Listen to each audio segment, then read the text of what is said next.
What if I told you that in the last 80 years humanity has detonated over 2,000 nuclear bombs? It sounds insane, right? Like something out of a crazy movie, but it's real. Today, we're going to count down 15 of the most insane, world-changing nuclear tests in history. These aren't just big explosions, these are moments that redrew the map, started wars, ended wars, and literally changed the planet we live on. We're talking about bombs so powerful they created their own weather. Bombs that accidentally poisoned entire islands, and even one that was detonated in space. It all started here, in the pre-dawn stillness of July 16, 1945, the desolate landscape of the New Mexico desert held its breath. This was the culmination of the Manhattan Project, a top-secret $2 billion gamble to harness the power of the atom. For years, a group of the world's smartest scientists had worked in frantic secrecy, driven by the fear that Nazi Germany might build the bomb first. Now, their theoretical work was about to become terrifyingly real. They gathered to watch the sunrise. But this wasn't any ordinary sunrise. This was the moment of truth, codenamed Trinity. The name, chosen by its scientific director J. Robert Oppenheimer, was inspired by the poetry of John Donne. It was a fittingly somber name for an event that could either fail spectacularly, fizzling into nothing, or succeed with a force that could incinerate the very planet they stood on. The fate of the war, and perhaps the world, hinged on the next few moments. This was the Trinity test, the first ever nuclear explosion in human history. After a tense delay due to thunderstorms, the final countdown began.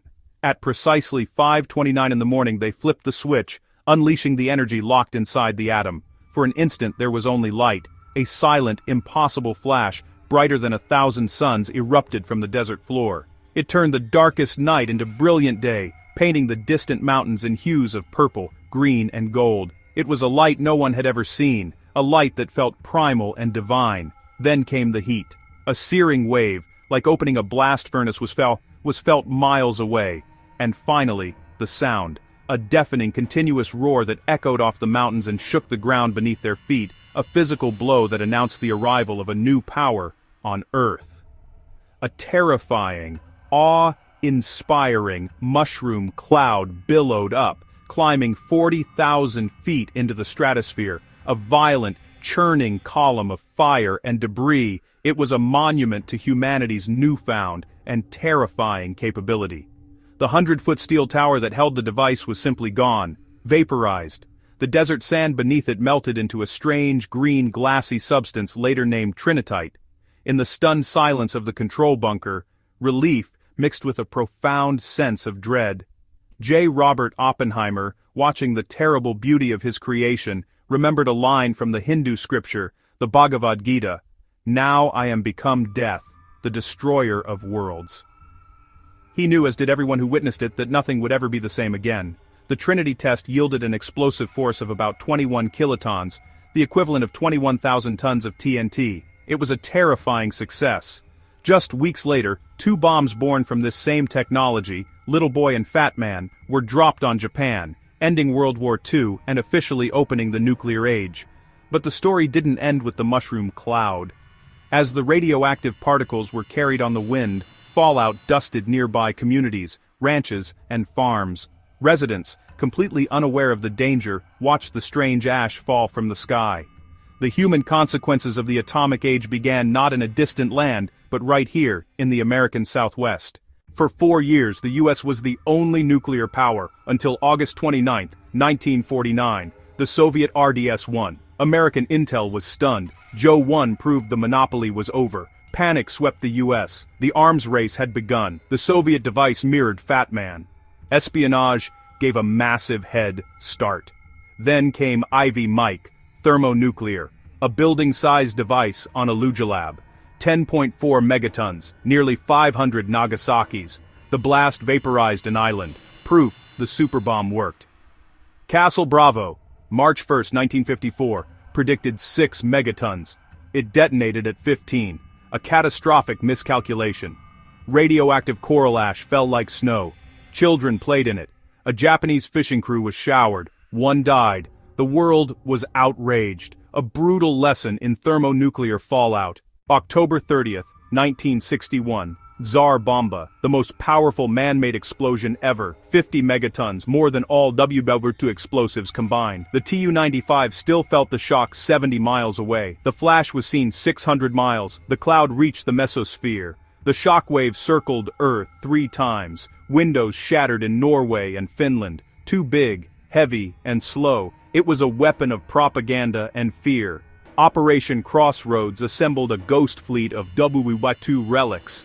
Able sank 5. Many at the edges survived. Some thought nukes were overrated. Baker hurled 2 million tons of water a mile high, then drenched the fleet in radioactivity. Ships became cleanup-proof radiation traps, the first major nuclear contamination disaster. The invisible danger proved more sinister than the visible blast. By 1962, the arms race reached space. Starfish Prime.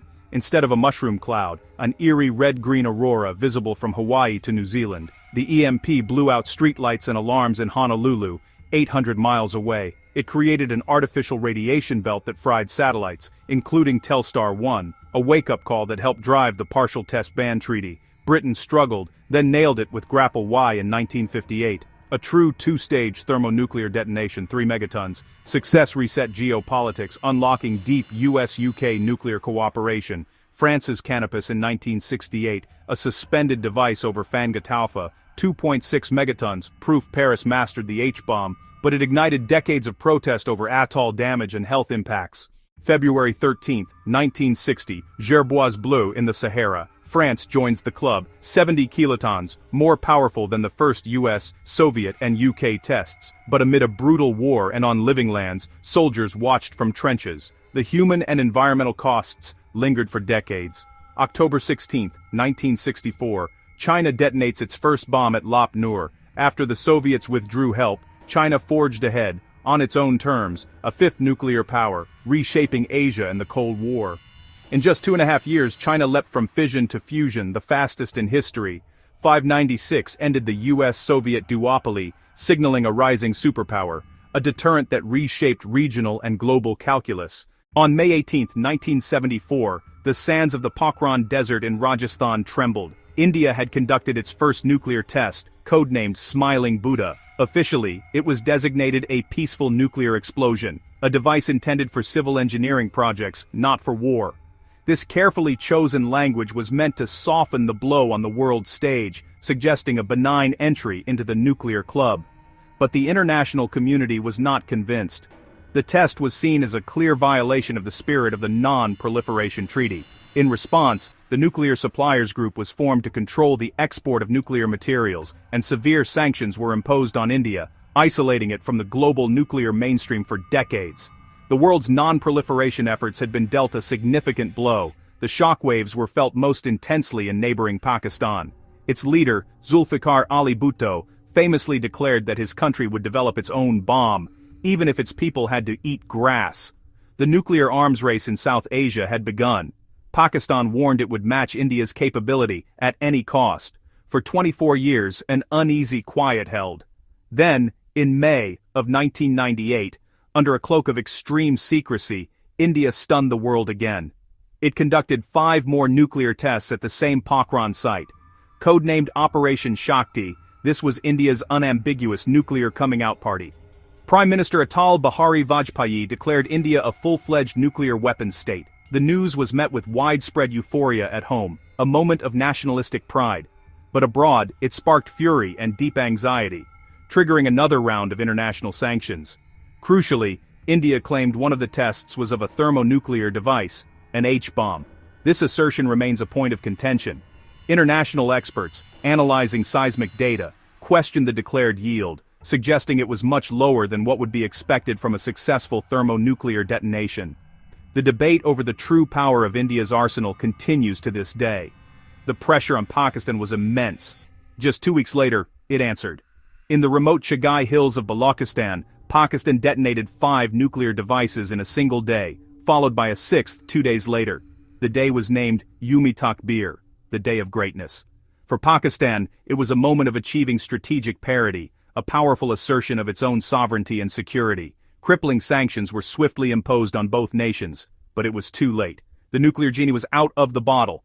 A new, dangerous reality had set in. From that moment on, deterrence, the terrifying logic of mutually assured destruction, would define the geopolitics of South Asia. Any future conflict between the two rivals, from a border skirmish to a full-scale war, now carried the terrifying and ever-present risk of nuclear escalation. The region, and the world's strategic calculus, had been transformed, perhaps permanently. On September 3, 2017, the Earth itself shuddered. North Korea's sixth nuclear test sent powerful shockwaves rippling across Asia. The artificial earthquake was so significant, its seismic waves were clearly felt in neighboring China, and even registered by monitoring stations across the globe. This wasn't just another test, it was a profound statement of capability. Pyongyang's state media quickly made a bold declaration. They had successfully detonated a miniaturized hydrogen bomb, one small and light enough to be mounted on their new generation of intercontinental ballistic missiles. The claim, if true, represented a terrifying leap in their strategic threat. Independent analysis of the seismic data painted a frightening picture. Yield estimates surged, with some experts placing the blast's power as high as 1/4 of a megaton. To put that in perspective, it was a force at least 10 times greater than the bomb that devastated Hiroshima. But was it a true two-stage thermonuclear device? Without on-site inspection or atmospheric sampling, verification is incredibly difficult. The international intelligence community remained split, but the sheer explosive power was undeniable. The world reacted with swift condemnation. The United Nations Security Council unanimously imposed harsher sanctions, and diplomatic tensions on the Korean peninsula spiked to their most dangerous levels in decades. For a tense period, fears of a new Korean war felt chillingly real, putting the complex nuclear dilemmas of the 21st century on full frightening display. So there you have it, 15 explosions that not only defined the atomic age, but continue to cast a long shadow over our present and future. From the deserts of New Mexico to the frozen expanse of the Arctic, from remote Pacific atolls to deep within mountain ranges, each detonation tells a story. It's a story of breathtaking scientific genius, intertwined with fierce political rivalry, existential fear, and powerful expressions of national pride. The Partial Test Ban Treaty of 1963 ended the era of atmospheric testing, a critical step in curbing radioactive fallout. But underground tests continued for decades, and the ultimate goal, a comprehensive ban, remains unratified by key nations. The threat has not vanished, it has simply moved out of sight. Today, thousands of warheads still exist. While arsenals are smaller than at the Cold War's peak, the weapons are more sophisticated. Many remain on high alert, ready to be launched in minutes, a stark reminder of the permanent vigilance required. As nations modernize their forces, the challenges of command, control, and non-proliferation grow more complex. The delicate balance of deterrence rests on technology, diplomacy, and the hope that these weapons are never used again. Thank you for watching. Stay curious, stay safe, and we'll see you in the next video.